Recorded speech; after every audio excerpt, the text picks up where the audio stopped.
Well, at least public hearings at this time.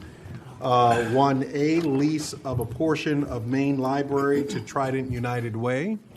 Notice is hereby given that Charleston County Council will hold a public hearing on Tuesday, October 28th, 2025 at 6:30 p.m. prior to final council action being taken to enter into a lease agreement for property owned by the county.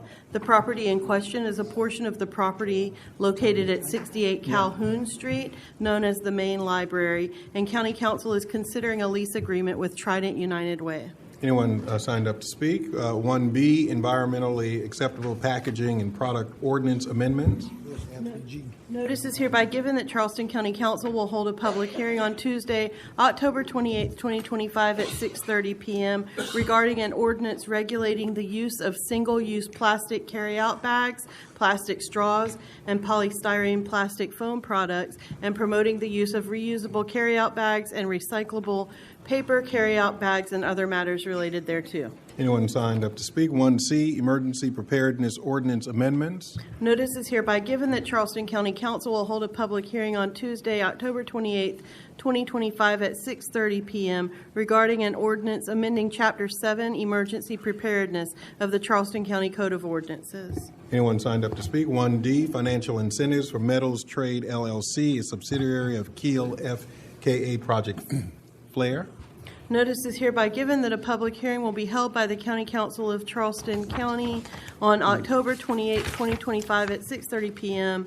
The purpose of the public hearing is to consider an ordinance authorizing the execution and delivery of an amendment to a fee in lieu of tax agreement by and between Charleston County, South Carolina, and Metal Trades LLC, formerly identified as Project Flair. Anyone signed up to speak?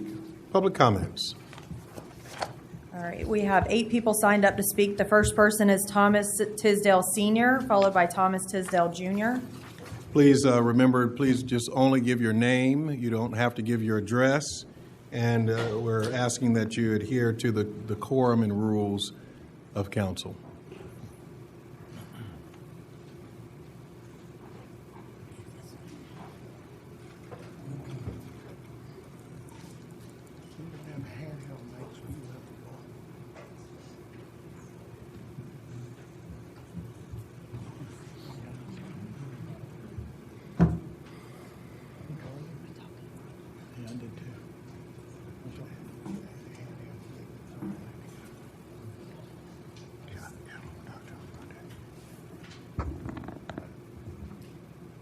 Okay.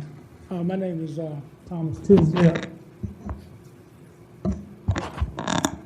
My name is Thomas Tisdale, and I came from, I live in 10 Mile, Owendale, and I was there for 50 years, and we want to opt out of the overlay. I'm having failing health. I'm legally blind, can't see. I got vertigo. I get up too fast. I spin around and fall down, and I need a lot of medical attention. My wife, Connery, she's got back problems. She had major surgery. She got 16 screws in the back, and they're going to be taking that out. And she got other back problems and whatever. We need to be able to sell our land because we have insurance for aftercare and whatever, but it won't be enough if both of us go down together. I'm 77, she's 77. I checked with my echo dot and asked about the life expectancy, and then for me it's 75, and so we need to be able to sell our house and stuff as a guaranteed ticket that we won't outlive our money and we can leave this earth in dignity rather than Thank you so much, sir. Thank you. Mr. Tisdale Jr. Good afternoon. Just want to piggyback what my father said. We've lived in 10 Mile for 50 years, have been good neighbors, have no issues with anybody. We just simply want to opt out of the overlay district. We're concerned that every 6 months or 3 months, there may be proposed amendments that may be applicable to us, such as some of these pacing requirements that they're trying to ask for. So just to be fair, we just want to be totally, completely out. I support what my neighbors want to do with their property. If they want restrictive, more governance over their property, I'm for that. It's just for us, we don't agree with it. There are other people in the community that don't agree with it either, that have come to public meetings and different things like that. So in our case, that's what we're asking for. Again, out of the 680 acres in 10 Mile, you're just talking about 8 or 9 acres of us that are just wanting to be opted out. And thank you. Thank you very much. Miranda Shum.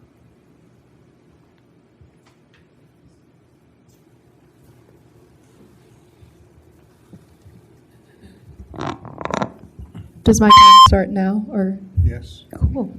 Hi, Charleston County Council. My name is Miranda, and I recently moved here several months ago from DC. Just as anyone does in a new place, I've been exploring my community and trying to support local businesses. In fact, my favorite is actually Home Team Barbecue, which I'm sure several of you have been and hopefully also enjoy. So you might imagine my surprise that as I'm researching places in my local community that I discovered that just several years ago, this county agreed to set aside $700,000 for a weapons manufacturing company that is actively shipping out and weapons that have been used to dismember and disable innocent civilians and children in Palestine. Not just over the last 2 years alone, but also has supported apartheid in South Africa, has surveyed Native American reservations here in America, and has also killed American aid workers with the World Central Kitchen just last year. And now this company is in our backyard. You might also be able to imagine my surprise that this county also approved hundreds of thousands of dollars in tax breaks over 20 years, when small businesses such as my favorite restaurant, Home Team Barbecue, are slated to pay up to $50,000 in taxes next year, while Elbit gets away with only paying $7,800. That is more than $590,000 that are being missed out, or that our schools are missing out on. In fact, I think there's levels to this, especially to how with these tax breaks, this county has essentially refused to commit to investing more money to the working class people of Charleston. Might I remind you, the vast majority of people in this room are working class folks who are already stretched thin enough and rely on these property taxes to deliver them essential services. As much as I think it was irresponsible for the council to approve this tax break agreement with Elbit in the first place, I think it would be even more irresponsible for the council to sit back and do nothing to address its complicity in empowering Elbit to further genocide Palestine and suck the money out of our schools. That is why I'm urging all of you to revoke Elbit's fee in lieu of taxation agreement. Thank you. Ilaria Shrump.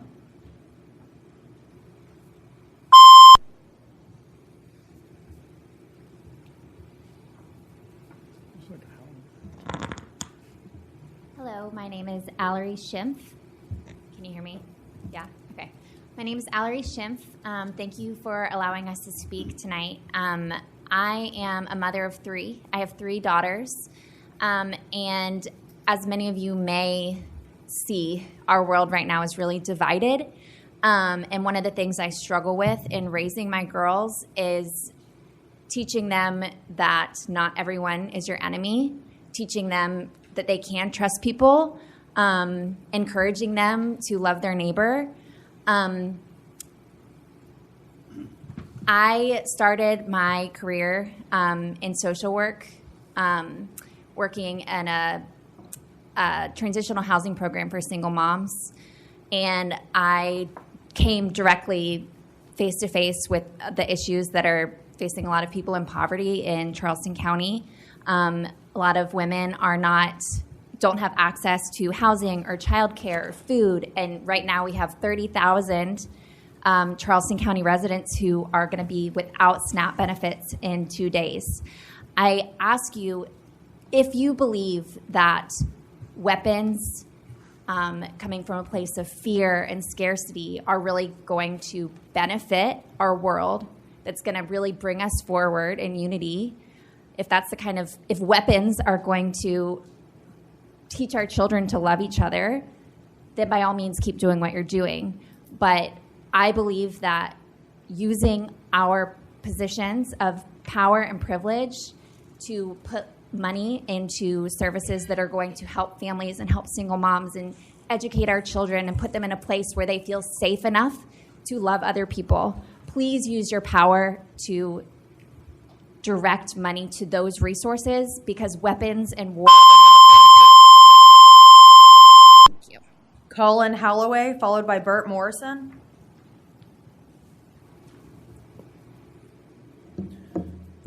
Hello, I'm Colin Holloway. So I'm also here to talk about Elbit.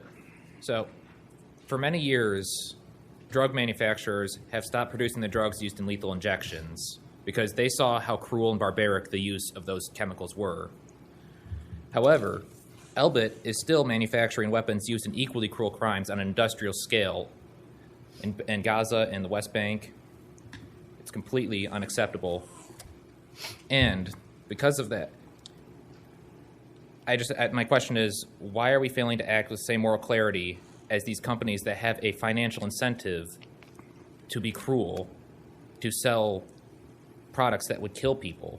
Yet in this county, we are still supporting a company that's enthusiastically doing that on a grander scale than what these drug manufacturers had ever done in their life. So that's all I have to say. I think we should all be ashamed of ourselves.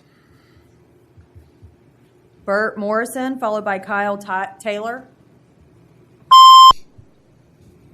Hello, good afternoon. I'm Bert Morrison, 3848 Chestnut Street, Whipper Barony neighborhood. That's District 4. I just want to start out by saying one thing y'all do well on the Charleston County Council is be transparent about your budget. I think that's great to be able to see, entire budget and all your expenses. So that's really helpful in the side of transparency. Unfortunately, the pilot agreement that you just went through in 3 seconds, this is super untransparent. And so if we want to understand how much value we are giving these companies, we should publish this data. So whatever you come up for this latest thing, for all the other pilots that are out there, especially Elbit, we should have that money, how much value you are giving to these companies, published every year in the budget. So that's my first request, is that we put that, and then when right now I think y'all are doing the FY 2025 budget review, publish how much value we are investing. It was this council and councils before have put our tax dollars investing in these companies. I just want to know how much it is. Be clear about it. If everybody accepts it, if people support metals manufacturers, that's great. But you at least should be transparent about it. My second request is these fees. They should be at least as much as it costs the county. So if Elbit is only paying $7,000, that's as much as 3 homeowners pay. This company that makes $321 million a year, they are only paying as much as 3 homeowners. This is completely unjust and not covering the cost that it takes. It takes almost $1,000 per kid or maybe more in our school systems. So if they're trying to bring 300 jobs in, that should be at least $300,000 to pay for the kids to go to school. So we need to raise that fee. That is a simple thing that you can do, I think, pretty easily. And so that's the second request. Raise the fee, publish the value. Let all of us see how much these pilots are for. If it's for a weapons manufacturer, that should be noted. Kyle Taylor, Fran White.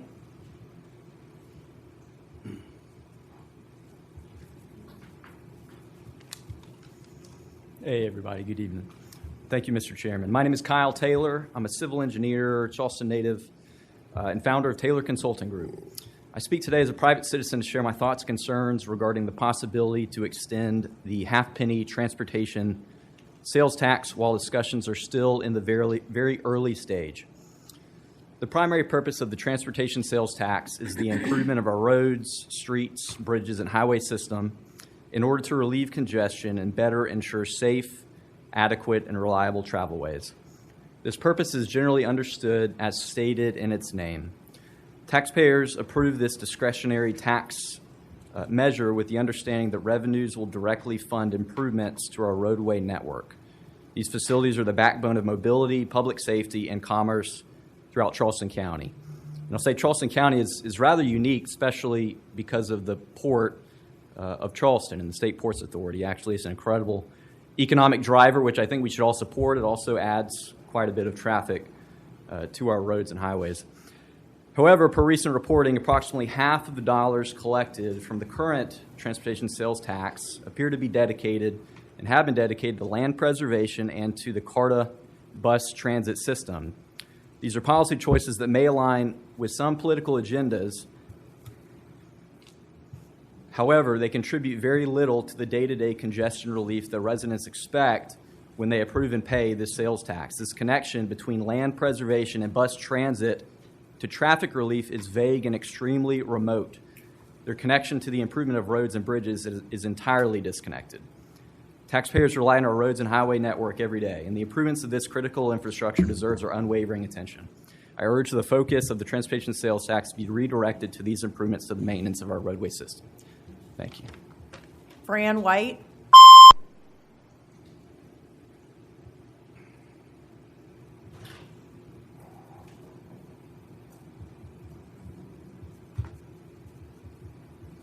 Fran White. I and many in the community support the 10-mile overlay district with the necessary corrections and changes to better protect the community and pace future growth. I don't think that property owners should be given the option to opt out of the overlay. Opting out would allow some whose intentions are to continue with overdevelopment, uncharacteristic settlement patterns, and high densities to circumvent the efforts to protect the community. It weakens the effect of the overlay. This is a driving factor for us requesting to implement an overlay district. If there is an issue with allowing affordable or attainable housing under the overlay, please let us know what will need to be changed in the overlay or adjusted in the use cases or whatever it may be to be specific for affordable housing and attainable housing. But please don't exclude those parcels or any other parcels from the overlay. These parcels are still part of the community, and their development still have a lasting and visible effect on the community and its residents. What one property owner decides to do with their property could directly affect the quality of life for the other property owners living in the community, paying taxes on parcels in the community, etc., as we have seen with the 3 recent major subdivisions that have been allowed into the community. The strength of the overlay is even more pressing now that the town of Mount Pleasant has started annexing parcels out of the historic district. This month, they voted to annex 13 acres with the prospects on at least 6+ more acres in the near future, which is mostly in the rural residential area. The 13 acres were annexed. Thank you very much. We ask for your support. Thank you. All right, thank you. At this time, we're going to have a prayer from Chaplain Roy Gould from the Coastal Crisis Chaplaincy and our Pledge of Allegiance from our Economic Development Director, Merle Johnson. Would you join me in prayer? Almighty God, I pray this council meeting tonight. I ask that you give each council member the wisdom, the guidance, as they deliberate on the item that is before them. We pray for open heart and mind to receive your plan and your purpose. May they be sensitive to your leading and obedient to your will. May your spirit guide them in making wise decisions and lead them toward the best outcome. We ask it in your name we pray. Amen. Amen.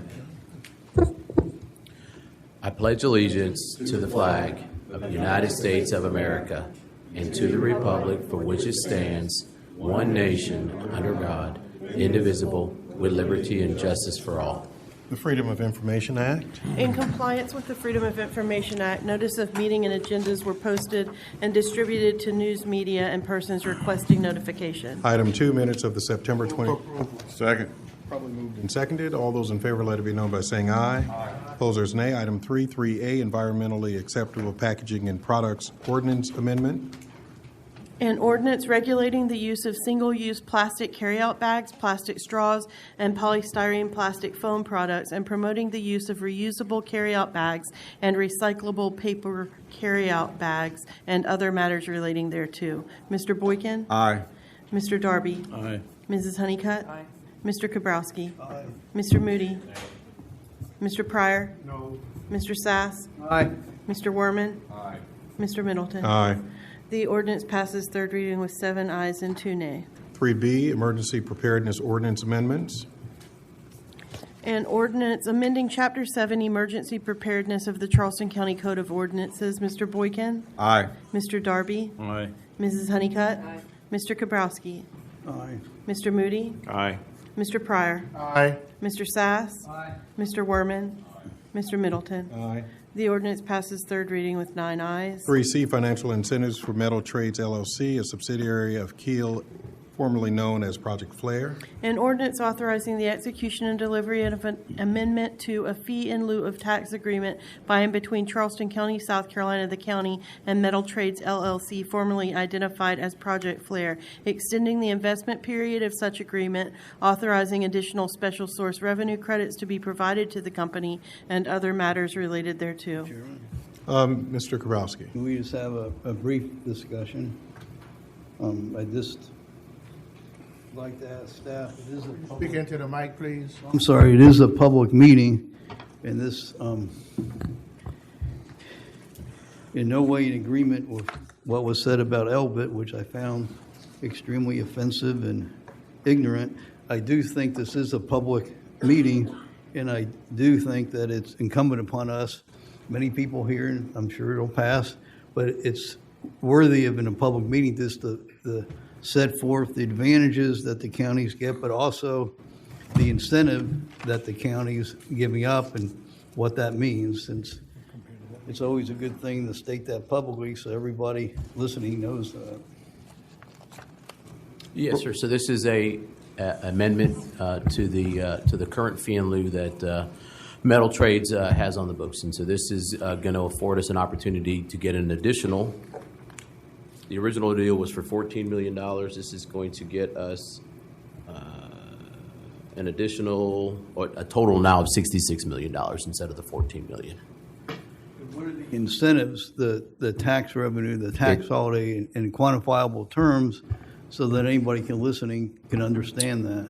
From the original fee in lieu agreement, as well as keeps the assessment ratio at 6%. So that gets down from 10.5%. So approximately how much money would the county be giving up by that incentive? I understand what you say we're getting, but what are we giving up so that people could quantify that? Yeah, I don't have that, Mr. Kabrowski. Again, it's that 10.5 to 6%. What I do know is that it's $22 million in property tax revenue that the taxing entities will actually receive during this deal now, sir. So the incentive is we're getting more tax money every year, not less? Yes. I'm just trying, that's not the case, but that's how I interpret it. What? Mr. Werman? Well, there are ironies in how these things play out, but I think this discussion is actually good, as much as it may be frustrating some of my colleagues, because I've been talking with a lot of folks about this.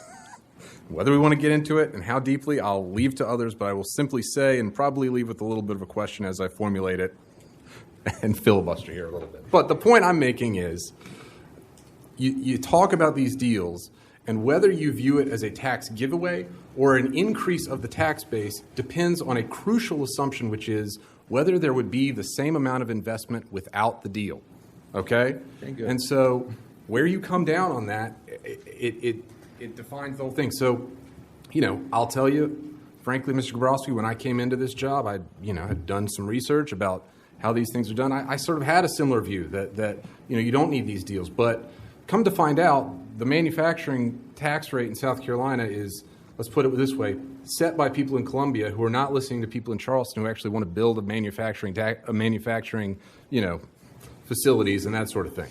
So to make manufacturing happen in South Carolina, I will say, on the record, I am convinced you kind of need these deals at any level of scale. Now, maybe there are some times, it could happen without it, but I really do believe that any sort of scale of a manufacturing industry does require this deal. So, I guess I don't have a question now that I've filibustered that long, but I would welcome this discussion at any point. I think they're healthy, and I appreciate Mr. Gabrowski having it, but I guess, to answer the question, is it more tax revenue for the county? There is, I think, a very strong case to be made that the answer to that is yes, because I just don't think you have, in this particular case, I think it's tied to an expansion of the current facility. I don't think that expansion happens without this deal. And that's the debate that we can have, and that's a healthy and rational debate to have. We will call an Economic Development Committee meeting, and we can debate that on a Thursday all day long. Roll call vote. Mr. Boykin? Aye. Mr. Darby? Nay. Mrs. Honeycutt? Aye. Mr. Kabrowski? Aye. Mr. Moody? Aye. Mr. Pryor? Yes. Mr. Sass? Aye. Mr. Werman? Mr. Middleton? Aye. The ordinance passes third reading with 7 ayes and 2 nays. 3DZREZ 0725000165 4301 River Road rezoning. An ordinance rezoning the real property located at 4301 River Road, parcel identification number 25900000123, from the agricultural residential AGR zoning district to the rural agricultural AG8 zoning district. Mr. Boykin? Aye. Mr. Darby? Aye. Mrs. Honeycutt? Aye. Mr. Kabrowski? Aye. Mr. Moody? Aye. Mr. Pryor? Aye. Mr. Sass? Aye. Mr. Werman? Aye. Mr. Middleton? Aye. The ordinance passes third reading with 9 ayes. All right, we have committee recommendations for first reading. We're going to take them one at a time. 4A, amend the Charleston County Colleton Multi-County Industrial Park for parcels located in the redevelopment. Move for approval. Probably moved and seconded. All those in favor, let it be known by saying aye.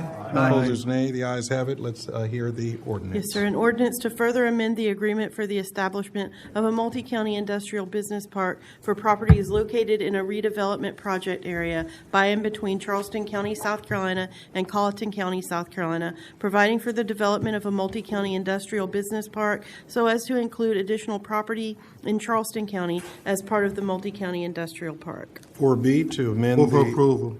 Properly moved and seconded. All those in favor, let it be known by saying aye. Aye. Opposers, nay. The ayes have it. The ordinance.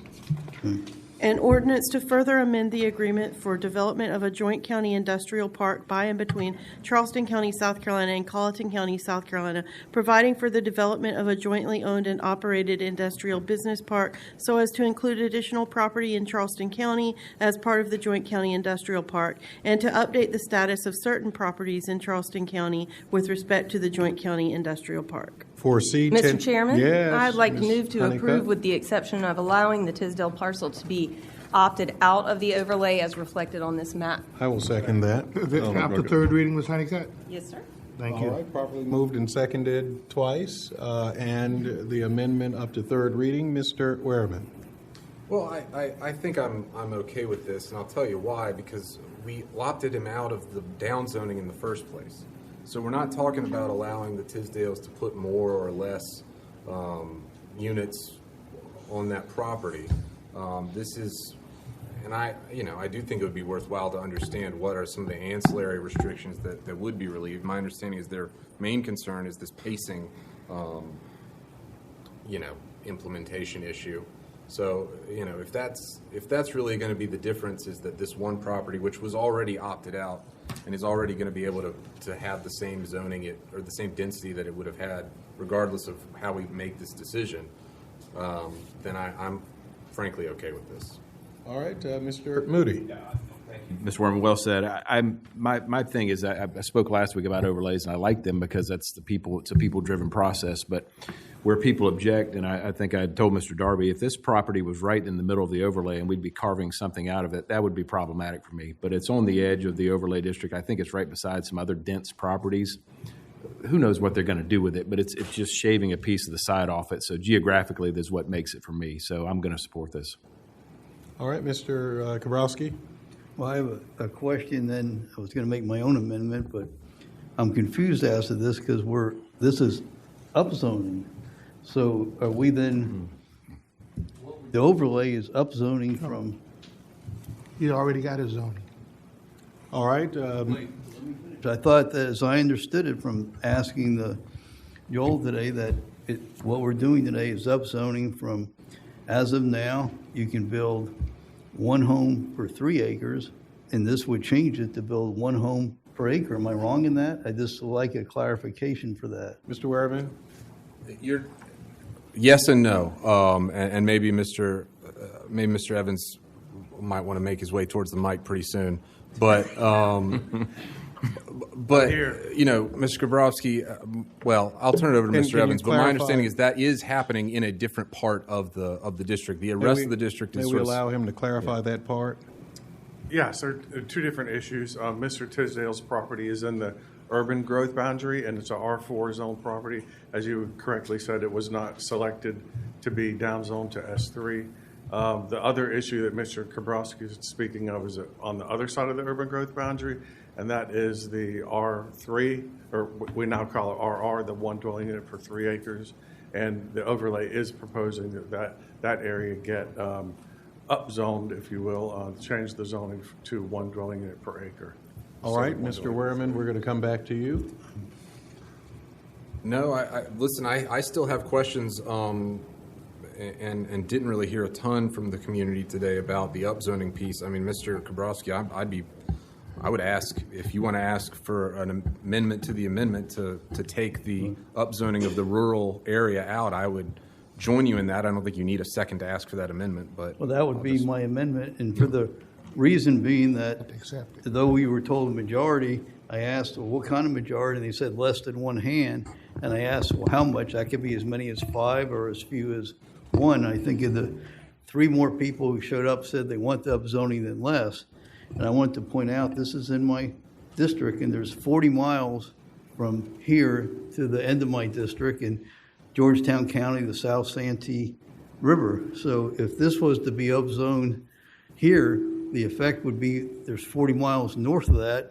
I don't know how I or we can say that can't be upzoned. This is one of the most pristine rural lands left, not only in Charleston County, 40 miles, but in all of America. And I just, this would be setting a precedent of upzoning for it. And if overlays by themselves, I tried to get the moratorium where the answer, then Johns Island would be a paradise with no congestion. Everything that would happen, the development would go right up to that point where the urban growth down there is, and there'd be continuing pressure. So my amendment is to pass it, but without the increase in density.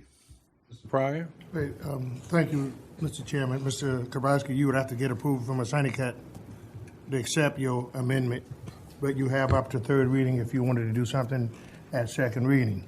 But the people in that area, we charged them with coming up with something to bring back that they wanted and they accepted, and this is the result, other than Mr. Tisdale being, allowed to opt out because he's already got R4. Yep. But did you not hear what the senior Mr. Tisdale said? He's 77 years old.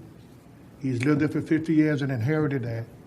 He wants to take his inheritance so him and his wife can live comfortably and then leave something behind for their siblings.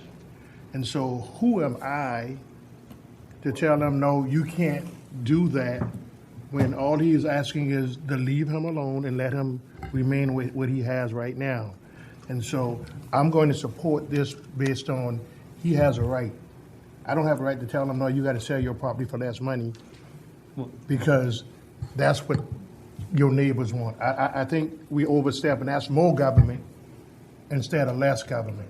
And I thought we were supposed to be for less government. And remember, the community voted for this. They brought this to us.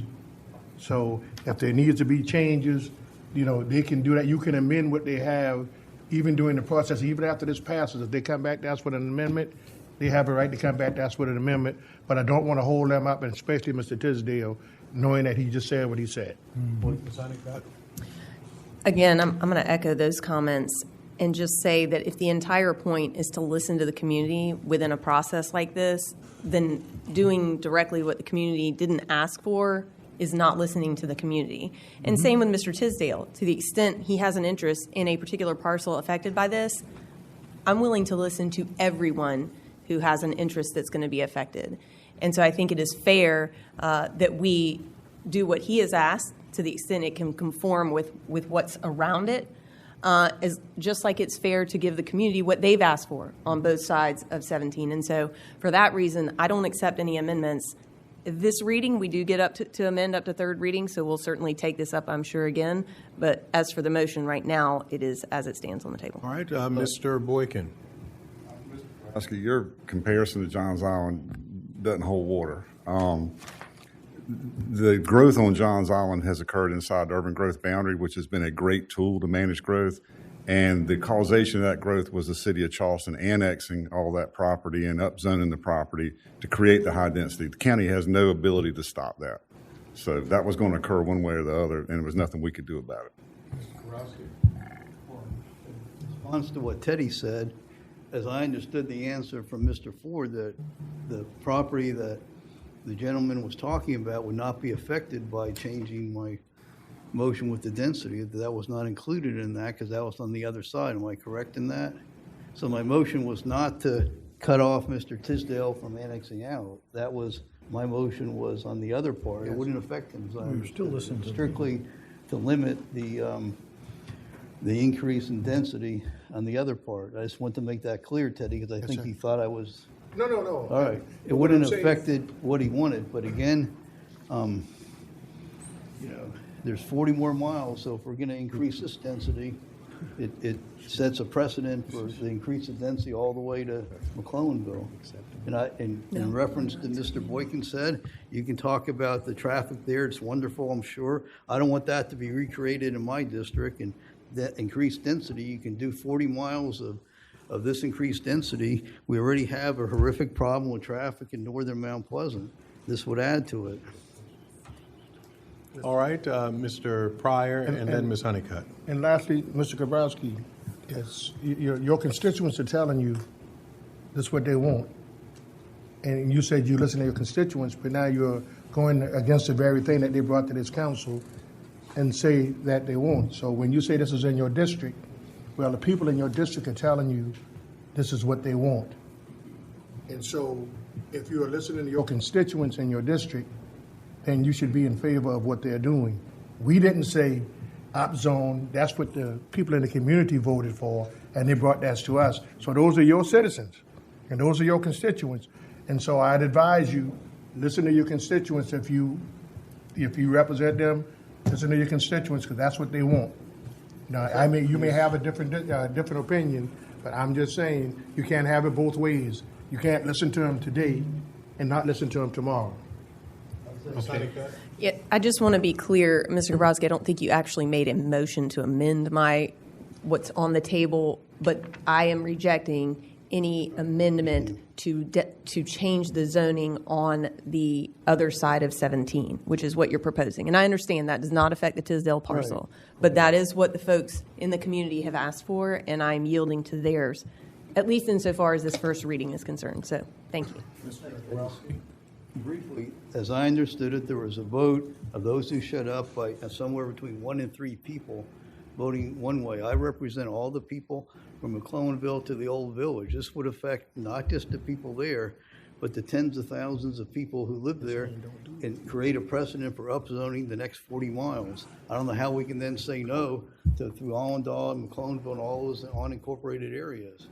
And we're at the tipping point. We're already past it with traffic and congestion. I do it, travel there all the time, and set a precedent and increase density. And we're here. Why are we're here in 41? This would create. There's no reason 10 years down the road, if we allow this density to increase all the way to McClellanville, we'll be having the same debate about the communities on 17 like we're having now on Highway 41. This will create that. Mr. Boykin. We have to think ahead to and anticipate traffic problems, and the way to do it is to prevent them. Mr. Boykin. Mr. Kabrowski, we don't set precedent on zoning. Every one of these zoning matters are handled as an individual application. It goes to our staff. They review it and see if it's compatible with the comp plan and the Zelders. And in addition, it goes to the Planning Commission, and then it comes to us. So anyone, anytime can ask for an upzoning. They have that right, but it doesn't mean they're going to get it. So, and this is a singular instance happening in a very specific site. This doesn't open up the floodgates to the rest of east of the Cooper. I would also like to say, as it relates to, and we're going to move on, to these type controversial issues pertaining to specific districts or communities within districts. Over these 5 years, I remember even, participating in such myself. This council has sent me back with the community, and I've sat there with them along with staff trying to figure out what it is, so I don't wait for them to come to this point and inject their wish or will and then deliberate from that point. But we should be out there with the community as they're working these things out so that we can fully understand their intent, they can fully understand our intent, and we can work with staff to bring something to us that is palatable, particularly to the person who represents them. And so as council persons, I've seen many of us do that, go out there and work with the community as opposed to presiding or prognosticating from this particular bench.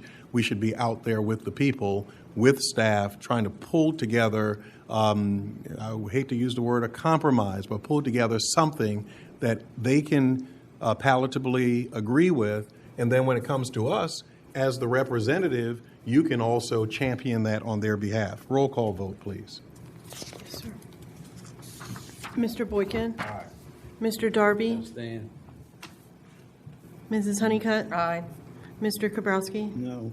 Mr. Moody? Aye. Mr. Pryor? Aye. Mr. Sass? Aye. Mr. Werman? Mr. Middleton? Aye. The motion passes with 7 ayes, 1 nay, and 1 no vote. Okay, our consent agenda, item 5A. We got 4D. Oh, 4D, I'm so sorry. Oh, hang on, I need to read this ordinance. She needs to read the ordinance. I mean, I'm discombobulated at this point. Yes, sir. That's all right, you good. Thank you so much. An ordinance amending the Charleston County Zoning and Land Development Regulations, ordinance number 1202 as amended at the following document locations: Chapter 5 Overlay and Special Purpose Zoning Districts, and Chapter 12 Definitions. Thank you. Item 4D, Move for approval. probably moved and seconded. All those in favor, let it be known by saying aye. Aye. Opposers, nay. The ayes have it. If we can hear the ordinance. Yes, sir. An ordinance rezoning the real property located at 3272 Ladson Road, parcel identification number 3900000438, from the industrial IN zoning district to the community commercial CC zoning district. All right, consent agenda 5A. Move for approval, 5A. Recommendations, all items. All right, I hear Mr. Moody, I hear Mr. Pryor, properly moved and seconded. All those in favor, let it be known by saying aye. Aye. Opposers, nay. The ayes have it. Again, council, we have, been scarce in having executive sessions, and we've been having them when they're necessary.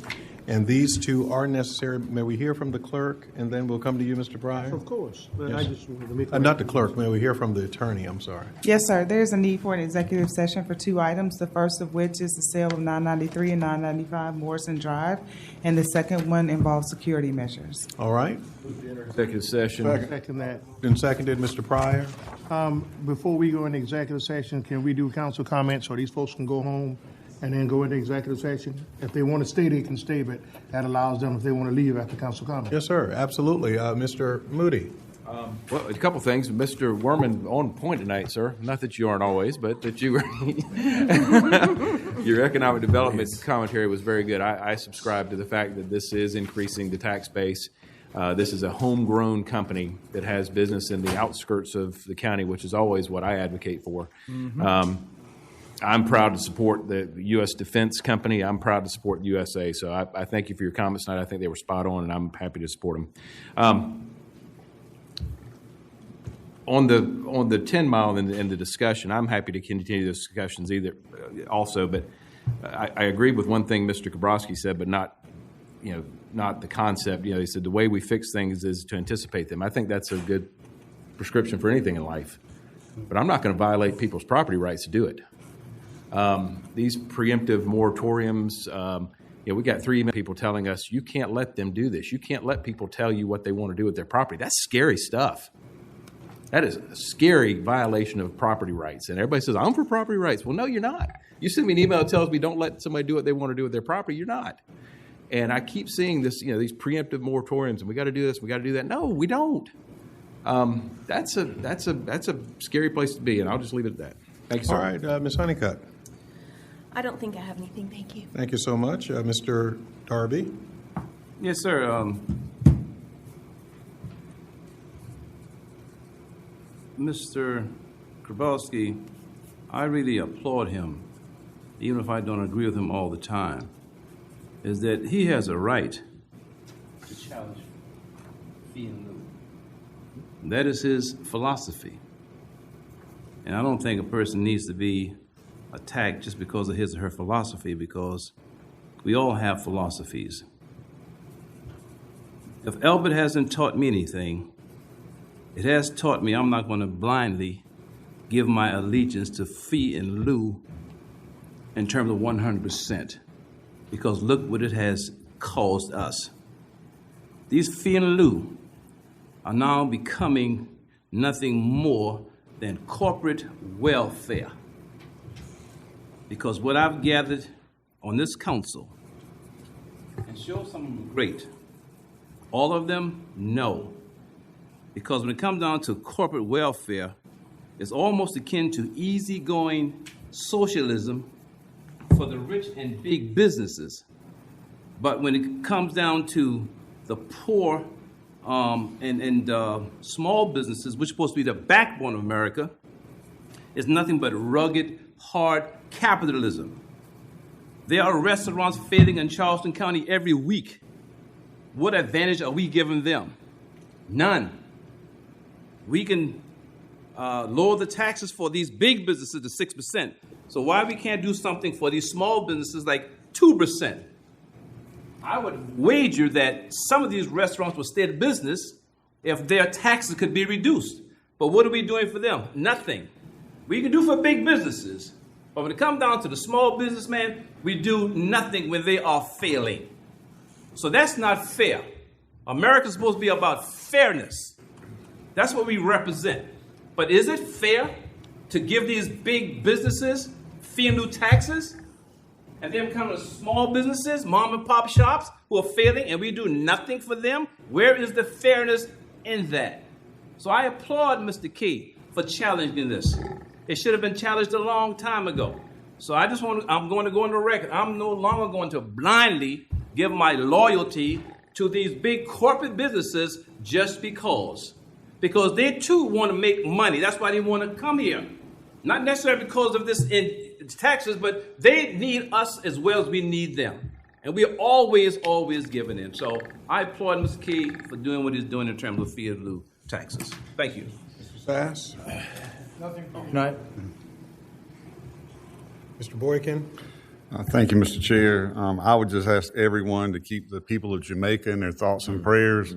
They're going through Hurricane Melissa, which is a Cat 5 hurricane, getting pounded by 185-mile-an-hour winds on an island. So, again, please keep them in your thoughts and prayers. Mr. Wehrman? Well, certainly would echo Mr. Boykin's comments as well. Yeah, listen, I think these are healthy discussions when it comes to fee and lieu. I'm not convinced by the argument that, this is corporate welfare or that this is not necessary to build, both a tax base, an employment base, and industrial base. I think that the facts would bear that out. I'm certainly always open to exploring other, creative ways we can use it. Obviously, we can't do filos for restaurants. That would be prohibited by state law. But unless they had a really big restaurant, I guess. There are sort of state law thresholds in terms of the level of investment that have to be made. But, we've got an economic development team that I know works hard in a lot of creative ways. And maybe it would be good to hear more about that. And I'm happy to come together and think about other ways that we can, come up with new ways that they can work with folks on the small business side of things. I did want to just, because the discussion about Mr. Tisdale's property was came from a lot of different perspectives. I just want to put on the record that my distinction here is based almost entirely on what happened last year when he already opted out. I do see the concept of why someone wouldn't want there to just be freestanding opt-outs from these sorts of overlay districts. I see how that could be a problem, but just in this particular case, because the zoning is already basically opted out, it seems like a unique case to me. Just wanted to maybe clarify that to the extent it wasn't clear before. Thank you, Mr. Chairman. Mr. Pryor. Thank you, Mr. Chairman. Mr. Werman, you said basically what I was going to say. As far as setting the taxes for restaurants and other small businesses, it has to be regulated by the state. We have no say-so on what that is, Mr. Darby, just so you know. But if you would like to do some type of resolution, or you'd like to go before your local delegation, I'll go along with you and say, hey, look, can we do something for the smaller businesses? But since you and I have been here, nobody has fought more for smaller businesses and disadvantaged businesses than you and I. We brought into this. So I don't want nobody to leave here tonight or take away saying that this county doesn't do anything for small businesses, because we enacted some policies that created some stuff to help our small businesses through you and I effort. But I think Mr. Kabrowski is confused, and I wouldn't say confused, but maybe needs to meet with economic development a little more. Corporate is asking for 10.5. That's what they pay, 10.5. They're saying, look, I'm willing to invest all this money up front for the same 6% that regular businesses does. Now, I had a small business for many, many years. I paid 6%. I wasn't looking to get, a discount, because I only created probably 10, 12 jobs, and I didn't put that millions of dollars into the economy, over the period of times I did. But these new startup businesses, we do all we can from this county to help these startup businesses with different, programs and different incentives. So I don't want anybody in the audience listening to think that we don't do anything for small businesses, because we do. And I agree, nobody should vote blindly on something. If they don't agree with it, they have a right to disagree. But as Ms. Craven always says, when you've said your piece and you lost, you move on. Okay, and so it seems, he has a right to say whatever he wants to say. Every time one of these come up, I will listen. But after the vote is taken, don't demonize our economic development department, and don't demonize this county council. That's all I'm saying. Thank you, Mr. Chairman. Mr. Chairman, sure you can let me retort, sir. Surely you're going to let me retort. On Mr. Werman and Mr. Pryor. Let me get you straight, gentlemen. The restaurant was just an example in terms of small businesses. We never demonized small businesses. We never did. If anything, we demonized these big businesses. I got common sense, Mr. Werman, to know that it's against state law, but what are we doing to try to change state law, sir? So let me finish say what I got to say, sir, because I'm not going to let you or anybody else attack me without my saying something in return. It's simple as that, sir. Now, in terms of we're not doing anything to help small businesses, that's something figurative. Of course, we do some things to help small businesses. But what we could do, is it enough as much as we do for the big businesses? That's all I'm saying. Small businesses are going out every week in this town. But what are we doing? Even if it has to go to the state to try to make some change, Mr. Werman. What are we doing? Nothing. So thank you very much, sir. Well, thank you for that, Mr. Darby. Do I get to respond as well, Mr. Chairman? Yes. Mr. Werman. And please forgive me, equal rights, sir. Again, I never said. You may have realized that it did not. It was not part of your comments, Mr. Darby. I was trying to explain, certainly for the public, so that they understand that there are differences. There are very real differences. And, again, I'm happy to work with y'all on, again, creative ways that we can try and help small businesses. Happy to do that. But, again, I do think this ultimately just comes down to, honestly, sort of an objective question, which is, would we have more revenue or less revenue with or without these deals? And frankly, I think the evidence is going to bear out that it would be more. All right, Mr. Pryor. One more. And Mr. Darby, we're not attacking you. You know I would never do that in public. I'm just defending small business. As I talked to you earlier this week, I told you about what's going to be coming down the pike with the SBE program and DBE programs. It's going to be eliminated because of the federal government and the state is saying, well, we no longer will require these contractors to hire DBEs or have so many small businesses. That's the kind of fight I want to fight, because that directly impacts these small businesses. So what they're saying is, since the federal and our president says no more, this DE&I, that's to me, that's going to hurt a lot of these contractors down here, because now most of these big contractors are going to say, well, I don't have to do it. You can't force me to do it, so we got to come up with creative ways to make sure we keep these people in the loop. And I'll be glad to work with anybody on that. But certainly, sir, there was no attack on you. I was just saying nobody fought for small businesses and small people than you and I have been over the last 21 and a half years. Thank you, Mr. Chairman. Mr. Vice Chair. I just want to say I understand I may be a minority in this room. I've been attacked as demonizing people and condescendingly lectured to like I'm ignorant. But I'll say this, that the average person out there in the county who just got their tax bills, who some went up by thousands of dollars, would agree with me. We gave last week a company that has net worth of $143 billion, like a decades-long tax holiday for 53 jobs. And you go to everybody that owns a home and their taxes go up by thousands of dollars, then how do you reconcile that? And all of us who have a business have to make, put money out. And I feel that I asked for the millage rate to go down because that would help people who have to pay their taxes, staying in their home. That matters to them. And we act like I remember when the shipyard left. We're acting now on our tax incentives like that's them. We're full now. Our roads are built, and all the same arguments. And who do we listen to? The people that pay the taxes, who go out and work every day, don't know if they can make it. It's just a replay of the sales tax referendum. We listened to the rich and powerful, and I was humiliated here on the stand and telling me I was stupid or condescended to. And look what the people do. It's almost 2/3 by some of the very people who have using the same arguments. Their precincts voted about 70% no. And I predict if we don't act like we represent average people and not just the rich and powerful, the same thing is going to happen again. And I thank Mr. Darby. And in terms of the people that came out for Elbit, even though I disagree with them, I hope we can all take satisfactions that the killing has somewhat stopped. The hostages have gone home, and the killing has stopped everywhere there. At least I hope so.